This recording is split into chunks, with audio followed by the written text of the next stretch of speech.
Well, we've just come up to East Compound, hearing some stories about men that were in here. Do you remember when we were kicked out to Hydochrome? Do you know when it was? Howard. It would be about July '43. Yes. So we've got an original photograph here taken with Frank Stone. That's taken in the East Compound there. Frank is the second from the left. And if we pick away and out from that, that shot would be through the woods there. We can't really see, but the factory is still there. Carl? Carl. Sorry, Carl. Tell her what you just told us. The German accommodation was along here adjacent to our huts along here, and some of the Kriegies managed to get cigarettes over to girls on the other side, and they gave an exhibition.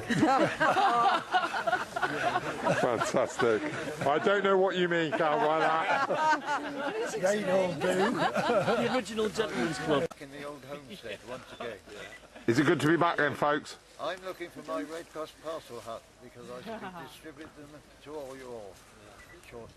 And I'm looking to see if there's any cash. That's right. One parcel per man. Well, we've now come to the site of what was Bellaria, and this was the former POW camp, which was a sub-camp of Zargan, Stalag Luft 3, and a number of the POWs were actually held here for a while.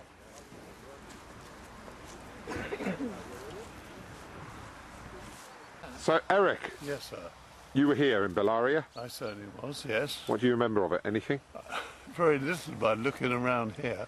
They've obviously transformed it into more of a park than anything relating to a POW camp. But I mean, do you recognise any of the general layout? I mean, where the buildings are? Do you remember the bathhouse where we are? I've got a vague idea, but the whole thing's thrown me because I was expecting to find some remnants of some of the foundations, but there's nothing here. Well, there is. Look, there it is. There's a building here. There's some buildings here, but not the bathhouse of that. Yeah. There's a building, look. But not very much. Very little though. It doesn't. Oh, well, Not very much at all. yeah, that's a big on the back, yeah. So, Eric, tell me about your last moments here. I left this camp here in January, and we started to load and carry what we could muster, and amongst it we had a handcart which Roland Stanford Tuck and I pulled with a couple of bods on it.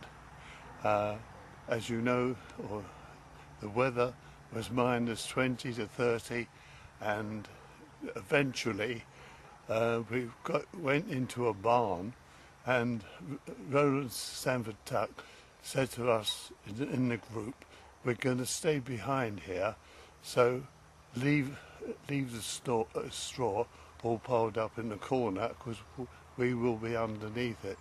Next day, him and also the Polish POW decided to go back through the Russian lines, and they eventually got back to Odessa, and the reason they were able to do it, they both spoke Russian, so they arrived happily in Odessa. So how long were you actually in this camp at Bellaria? 8 months. And what was it like compared to Stalag Luft 3? Very much the same, really. Much of a muchness, no food, very little warmth, but we made what we could of it. And we had one exciting thing on one day. We had the boxer Max Schmeling called to see us, and it was quite a turnout. Apart from that, it was a normal routine of doing nothing.